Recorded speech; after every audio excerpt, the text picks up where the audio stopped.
Hi friends, it's time for tarot reading. I'm like put a card down. Okay, anyway, hi. It's time for tarot reading number 3. It's not really a weekly reading anymore, right? Because I haven't been doing them weekly, but I'm gonna just keep trying to do them whenever it feels like it's time for the next one, and hopefully I don't get too caught up with all the other readings I've been doing, because I like to get to these group ones. They just take some time.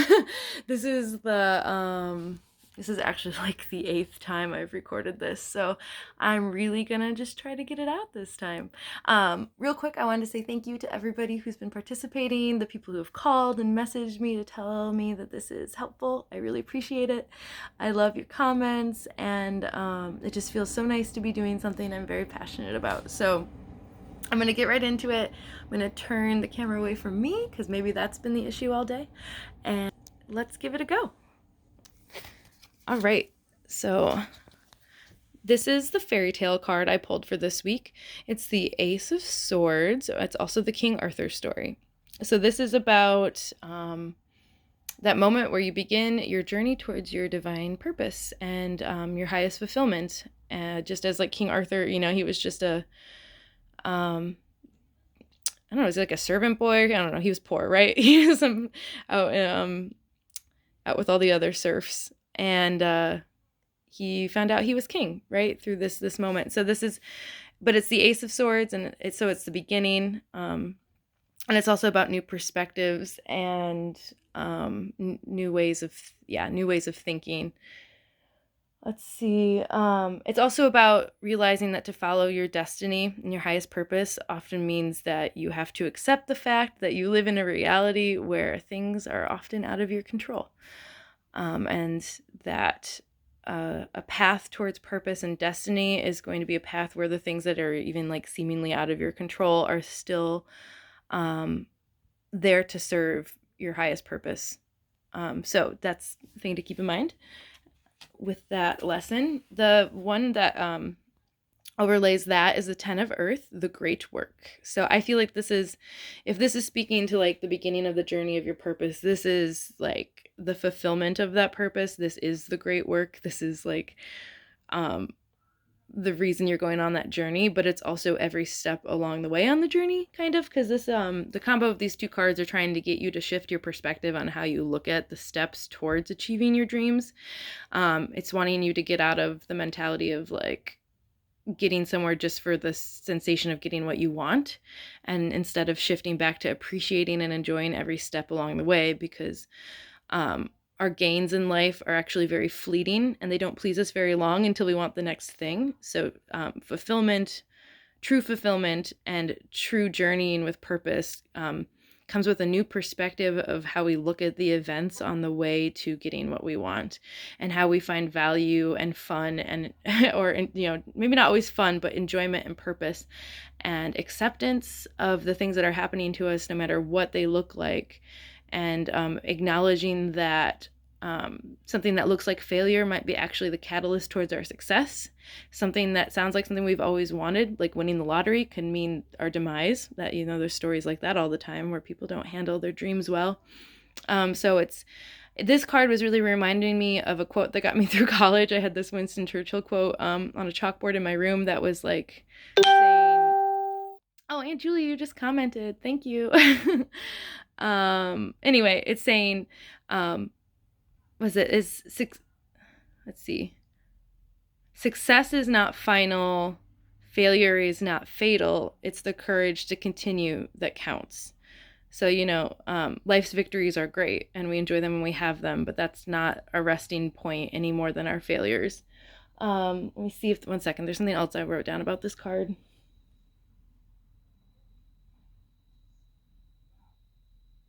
Yeah, so ultimately it's about saying that, these goals of our fulfillment, whether we know them or not, really are just the driving forces that get us through this cycle of the present moment over and over again. And that the real journey is about enjoying the present moment. And when we get really good at doing this, we can create like peace in the chaos, regardless of what's going on outside of us, because we've learned how to let's see what it's saying here.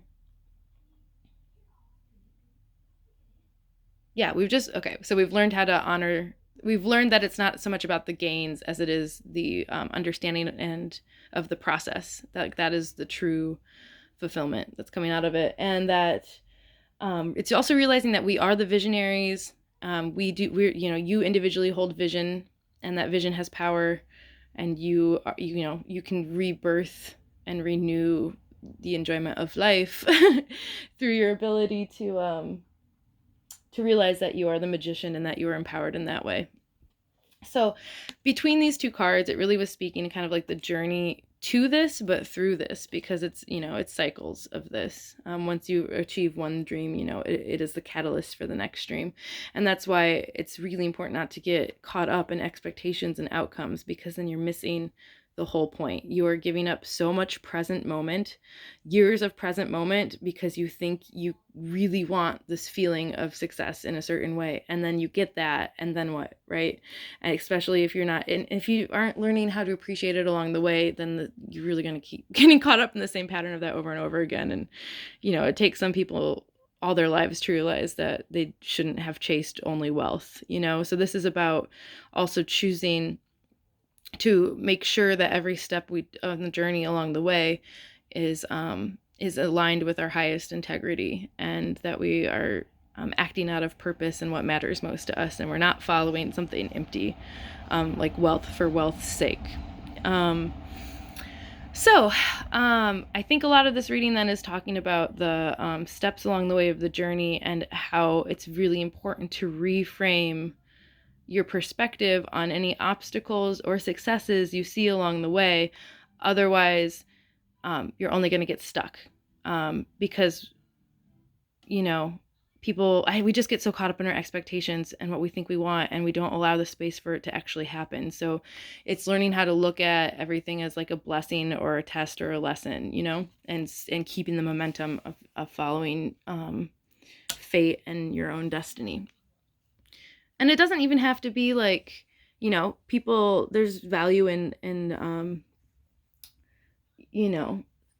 people, the quote unquote simple life, versus something like where you might be like a motivational speaker or something, and like talking to like thousands of people every day, like the great work, the purpose, could simply, not simply, it could be like, you live that in every moment, really. It's like doing your divine path and purpose is really just it's trying to bring the fullest expression of yourself to every moment.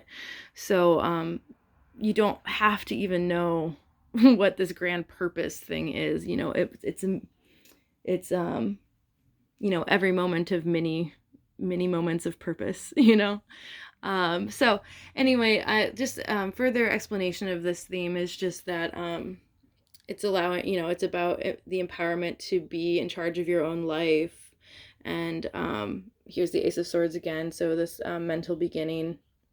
There's also just a lot of emotional balance and fulfillment and celebration along the way. And I think that's also speaking to kind of just the enjoyment of that present moment.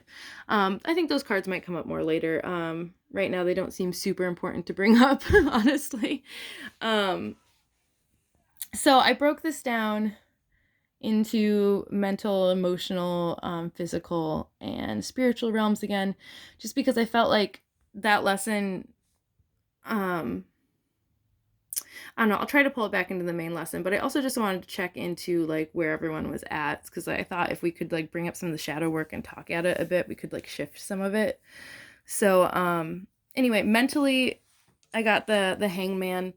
This is about seeing things from new perspectives, which is basically what I was saying over here, but like learning how to have new thought processes and new visions, new ways that you think about and value things from a logical perspective, like maybe even putting a little bit of a pause on all the mental activity too, maybe like learning to have a little bit less of it. But the shadow work in the mental realm was, the Ace of Swords again. So the work to be done is still like, the work around new perspectives, and maybe like not fully allowing yourself to have a new mental beginning, but also maybe not fully understanding what that even really means, because it's not about just changing, I don't know, making sure look closely at your new way of thinking and just make sure it's not actually just like a dressed up version of the old way of thinking. This is also about positive thoughts, trying to take positive perspectives, like taking the perspective of this didn't give me what I want, but here's what it taught me. Everything has value. Everything in some way is serving me if I can see the lesson. It's also about letting go of your self-judgments and that forgiveness work in the first reading, like to really allow a new mental perspective. And it could be about even seeing things from other people's perspectives, to learn how to see things differently. But overall, it's about viewing how you view your journey through life and how you're defining it, how you think about it, and finding a way of thinking that supports you through the stuff that would otherwise keep you from going on. Giving yourself the perspective that makes that finds everything on the journey of value in some way to yourself, instead of getting caught up in the wrong expectations or being upset with what's happening or feeling like things are out of your control. Like learning this inner perspective and just bringing balance to your thoughts, finding inner harmony mentally, being able to ride these ebbs and flows of life with some kind of mental stability that comes from actually probably flexibility, and balance. So I think mentally this is really clear what this reading is about, and the perspective shifts that need be needed. So that was just further, that was the third Ace of Swords in the reading, just to really get that message through. It's hard a little to explain where we're at in the emotional. Mostly it's saying that like you guys are nurturing your emotions, which is really great, and bringing a lot of gentle energy to it. And you might actually even be reaping the benefits of emotional work in the past. And if that's not pertaining to you, then it's the work to get there. I think it's speaking a little bit emotionally that there's some cycles going on. There's moments of like fulfillment and happiness or feeling like you're getting into the flow of it. And then there's still this anxiety and worry that's in your emotional so like the way you're feeling about it, your feelings are probably kind of heavy sometimes. These are also both nines though, and I feel like although it can pertain to a cycle of different emotional cycles you might be in, I also feel like I was kind of getting the message earlier when I was struggling with this, trying to figure it out, that there's also, and I heard this in another reading too, that a lot of the slowing down and self-nurturing and the checking, being kind to our emotions and allowing that space is actually we're doing the work to receive the blessings that we've asked for. We're making space for that, and we are preparing. You can't really allow emotional fulfillment into your life if you still have like subconscious resistance to being emotionally fulfilled, which can happen when we've been hurt in the past or we're actually afraid of what we want most. So doing this nurturing and getting it's almost like getting you prepared for what you want most, because if it were to come too soon, you wouldn't let it in. So it's this nurturing emotional work, and the advice to just go through to get you through these cycles, and to kind of move on to the next thing that's waiting for you is the more feminine energy here with the High Priestess. Don't make the mistake that this doesn't apply to everybody, even though I keep saying feminine energies. I've been thinking a lot about some men are having resistance to tarot cards because it is uncomfortable to fully believe in, because we are a society that is overly honoring our logical and structured sides, and we're not bringing an equal honoring to our intuition, and we're still really toxic in a lot of patriarchal ways, where it's, if something's defined as feminine, it's a lot of subconscious masculine stuff going on there, where it doesn't want to accept the feminine because it's subconsciously, because of the patriarchy, seeing feminine things as less than, and that's kind of like the hidden insult in every, like, oh, he runs like a girl joke, right? Like there's a lot there's a lot of good men who never really noticed how subconsciously they've been programmed to think of feminine qualities as lesser qualities. And so that's coming up here also. Again, I've been meaning to express that lesson some more, but it's like, so don't make the mistake of just because it's feminine that it doesn't apply to you, because we all have these energies within ourselves. And really going within, connecting with your intuition, finding the balance between those two things, like, and yeah, that's just the advice in the emotional state, is to keep with the nurturing and keep going within. Illuminate some of the Nine of Swords energy here, these up all night worries things, like dropping things. This is also saying, you know, to get intuitively curious about that, to illuminate some of your fears, like start wondering where they're coming from, or like what in your childhood might be the source of your inability to sit with a particularly difficult emotion. So yeah, more nurturing, more going within. And that's these both right here, mental balance and emotional balance. And it's really great. Actually, these two kind of feel like they're in harmony. And as does the physical, honestly. It's great too when you can see all four realms are in alignment, where they're all kind of experiencing the same thing. It's a lot easier to move through, bring your intention into being, because you don't have any resistance within yourself, which is why I'm pulling these cards. I wanted to try to get the shadow work out for you so you could start getting good vibes in your lives.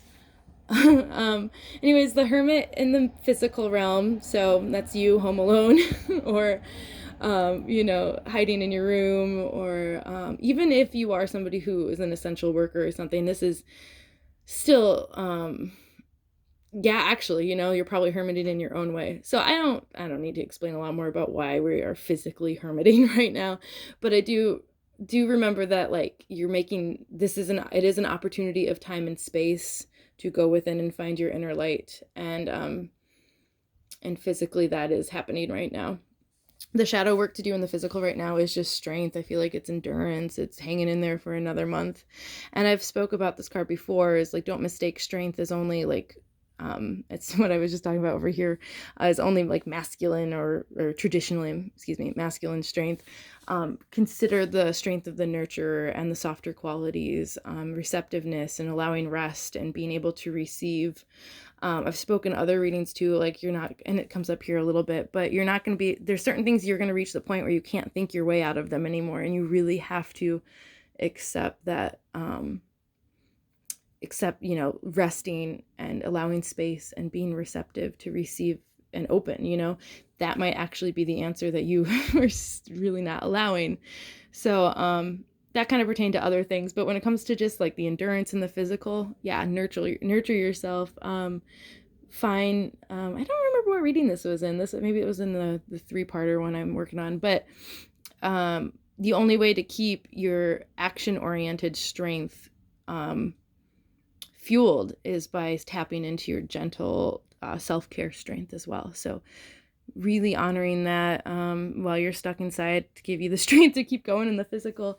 And the advice here too was just, yeah, the King of Cups. So bring in nurturing and compassion, and yeah, that'll help you with your physical.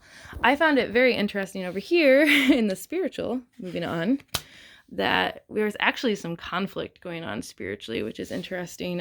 Kind of just like a little butting heads with your spiritual self, I guess.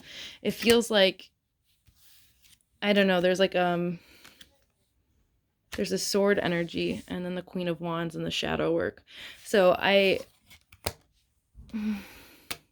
don't know, it feels like there's this fast-paced action that's wanting to happen, but there's also the Three of Swords. So it's like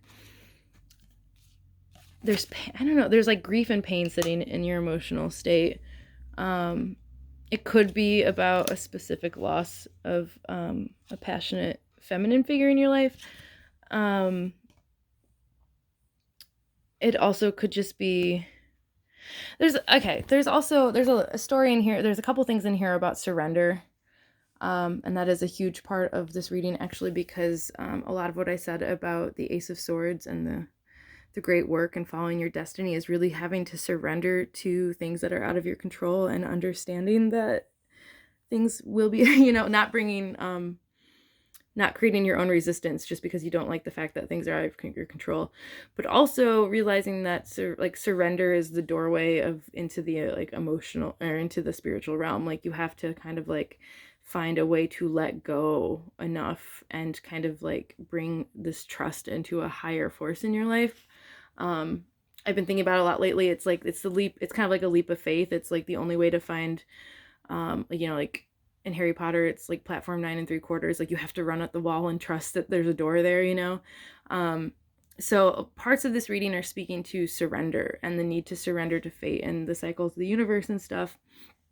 And I feel like, there's just this there's this conflict and spiritually and if there's still grief sitting in there and stuff, it's really hard to surrender, I guess is what I'm saying. Like maybe there seems to be something old pain and loss that's affecting you spiritually, and it's kind of butting heads with the desire to be confident and to be all that you want to be. Is this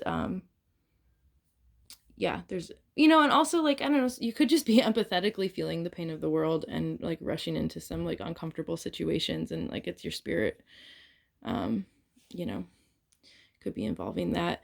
The advice for it was just to be a visionary of your own life, step into your ability to like lead the way spiritually and of your own purpose and passion. This wasn't particularly super clear. I feel like it's gonna click later.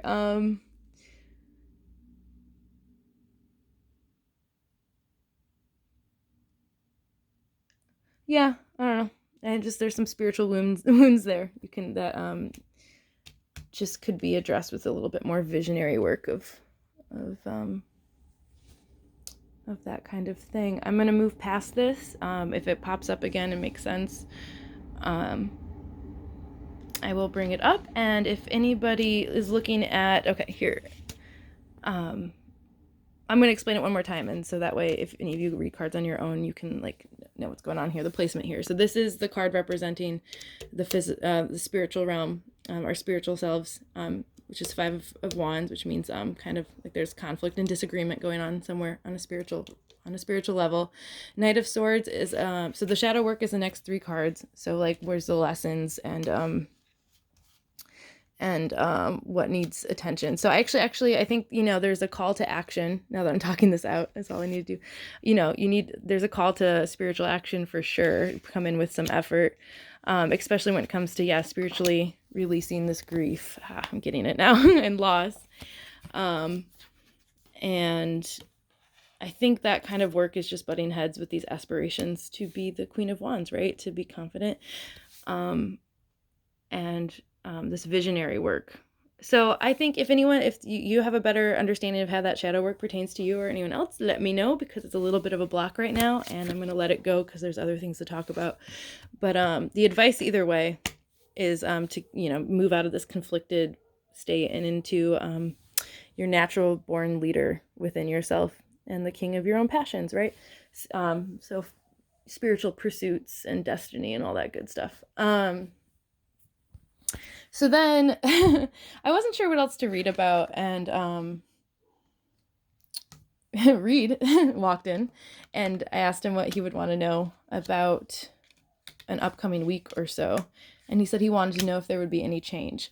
Not that the reading, he doesn't really, this isn't really pertaining to him in particular, but it was funny. So then I'm like, does something change this week? And I've got the Wheel of Fortune. So you could easily say that yes, there's a change, there's a cycle that's shifting, and it's moving, ideally going to be moving us away from these more difficult mental energies and feeling trapped by our own illusions and thought patterns, and having, I don't know, I felt like it was about like thinking your way through things, and I'm sorry, I'm having a hard time explaining it, but shifting from that into the sun. But let's see, it's been a while since I reflected on these ones.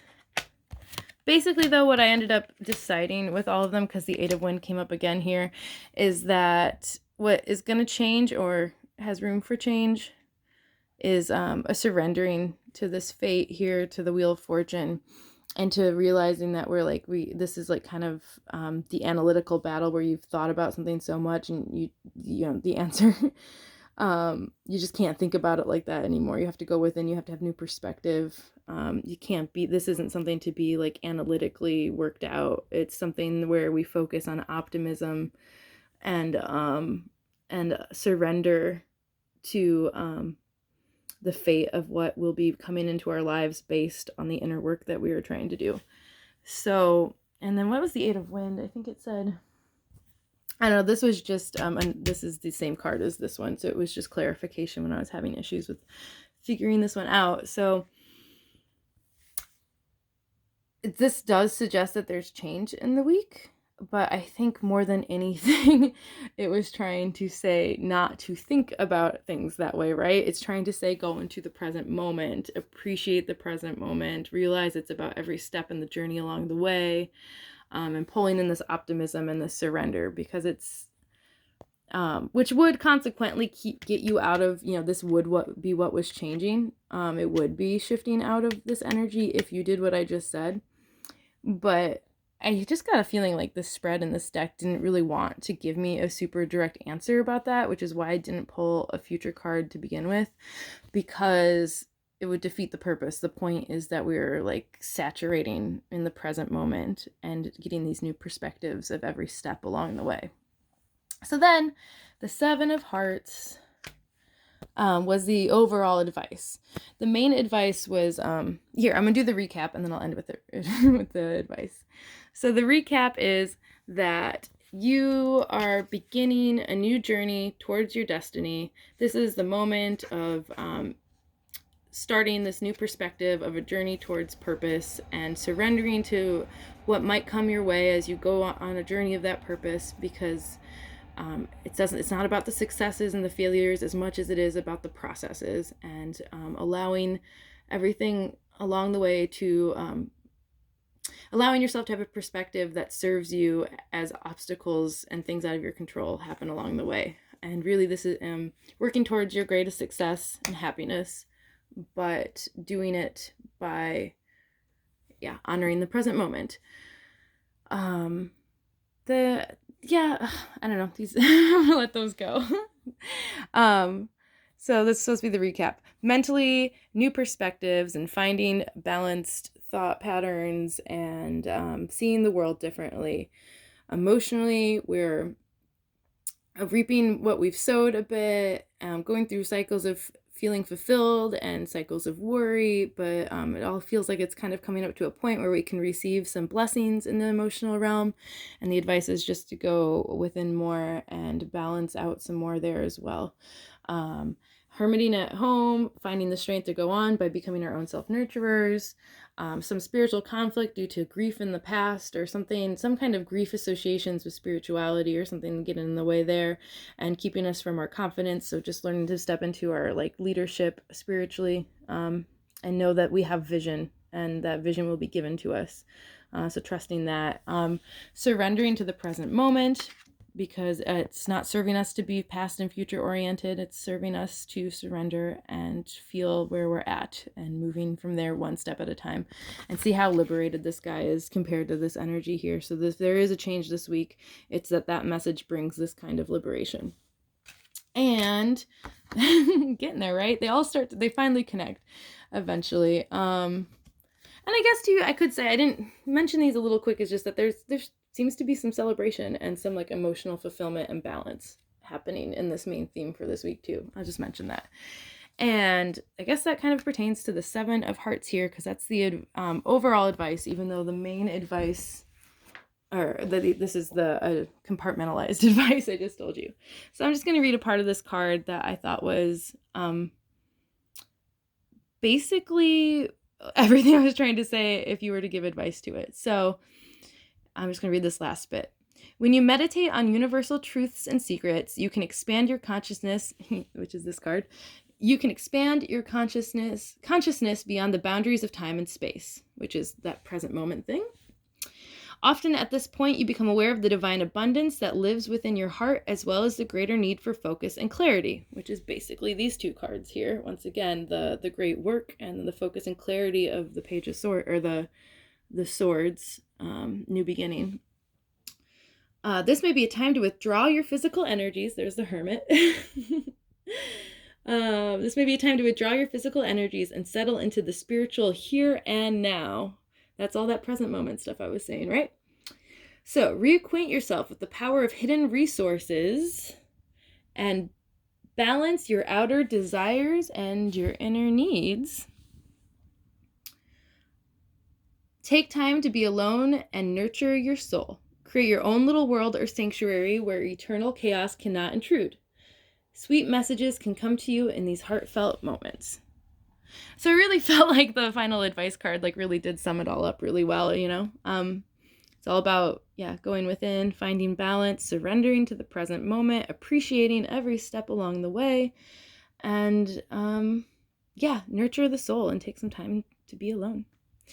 I think, and honestly, that, as the overall advice, that's really kind of encompassed all the rest of it. So sounds like a good message this week. It's all about learning to appreciate where we're at right now, right? So, and letting go and surrendering to the blessings that want to come in. So, self-nurture and sorry, I just got distracted. I figured I was going to do those other readings. I'm going to do those real quick. I'm going to pause. Actually, I'm going to do a different one for those because this has been half an hour and then it'll time out. So thank you for being here. Thanks for the message. I know I get a little repetitive sometimes, but that takes the message home, right? Remember it better.